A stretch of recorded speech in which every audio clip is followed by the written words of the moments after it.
السلام عليكم ورحمة الله وبركاته. كتير مننا للأسف لما بيغلط في حد أو بيرتكب غلطة في حق حد ساعات كتير بيكابر وما بيرضاش يعتذر أو ما بيرضاش حتى يعترف بغلطه، مش بس يعتذر، خصوصا لو كان الحد اللي احنا غلطنا فيه ده أقل مننا في السن أو في المكانة الاجتماعية، مدير مع موظف شغال تحت إيده، زوج مع زوجته، أو حتى أب مع أولاده.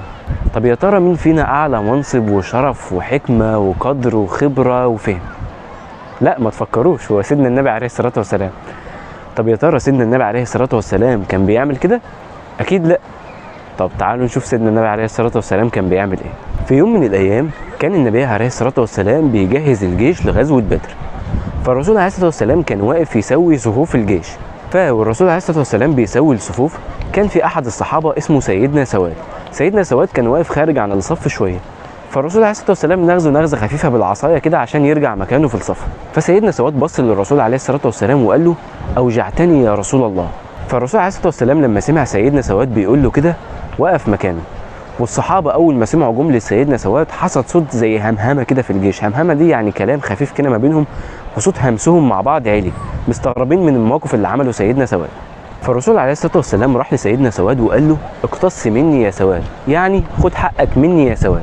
فاتسمع صوت همهمه في الجيش تاني، صوت الصحابه عالي تاني، مستغربين من الموقف ومستغربين ازاي سيدنا سواد يقول كده للنبي عليه الصلاه والسلام، وازاي النبي عليه الصلاه والسلام بقدره وجلالته وعظمته يروح يقول له خد حقك منه. فالنبي عليه الصلاه والسلام لما طلب من سيدنا سواد انه يقتص منه، سيدنا سواد ما اكتفاش بكده، بل وانه زود في الطلب وطلب من النبي عليه الصلاه والسلام انه يكشف له عن بطنه عشان خاطر يترك نفس الاثر اللي النبي عليه الصلاه والسلام تركه فيه بسبب الضربه اللي ضربها له، او عشان يسيب نفس اثر الضربه اللي ضربها النبي عليه الصلاه والسلام ليه يسيبها للنبي عليه الصلاه والسلام. فالصحابه لما سمعوا طلب سيدنا سواد اتسمع صوت همهمه في الجيش تاني، وصوت الجيش علا تاني، مستغربين من اللي سيدنا سواد بيعمله. فبالفعل وافق النبي عليه الصلاه والسلام على طلب سيدنا سواد. فسيدنا سواد اول ما شاف بطن النبي الشريفه عليه الصلاه والسلام طلع يجري عليها وقعد يحضن فيها ويقبل فيها ويقول له: والله يا رسول الله ما اردت الا هذا، والله يا رسول الله ما اردت الا هذا. فالنبي عليه الصلاه والسلام لما لقى سيدنا سواد بيعمل كده قال له: ما حملك على فعل هذا يا سواد؟ يعني انت ايه اللي خلاك تعمل كده؟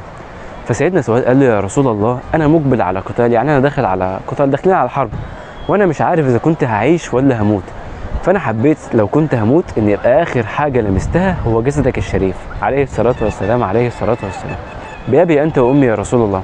يعني انا والله بحكي لكم الموقف ده وانا جسمي بيقشعر من مجرد بس تخيل اللي سيدنا سواد عمله، وكان نفسي ابقى مكانه. طبعا محتاجين نتعلم كتير قوي من سيدنا النبي عليه الصلاه والسلام. بس كده، اللهم صل صلاه كامله وسلم سلاما تاما على نبيين تنحل به العقد، تنفرج به الكرب، وتقضى به الحوائج، وتنال به الرغائب، وحسن الخواتيم، ويستسقى الغمام بوجهه الكريم وعلى اله. استنوا الفيديوهات اللي جايه وتابعوني على قناتي على اليوتيوب عشان تشوفوا فيديوهات اكتر. سلام.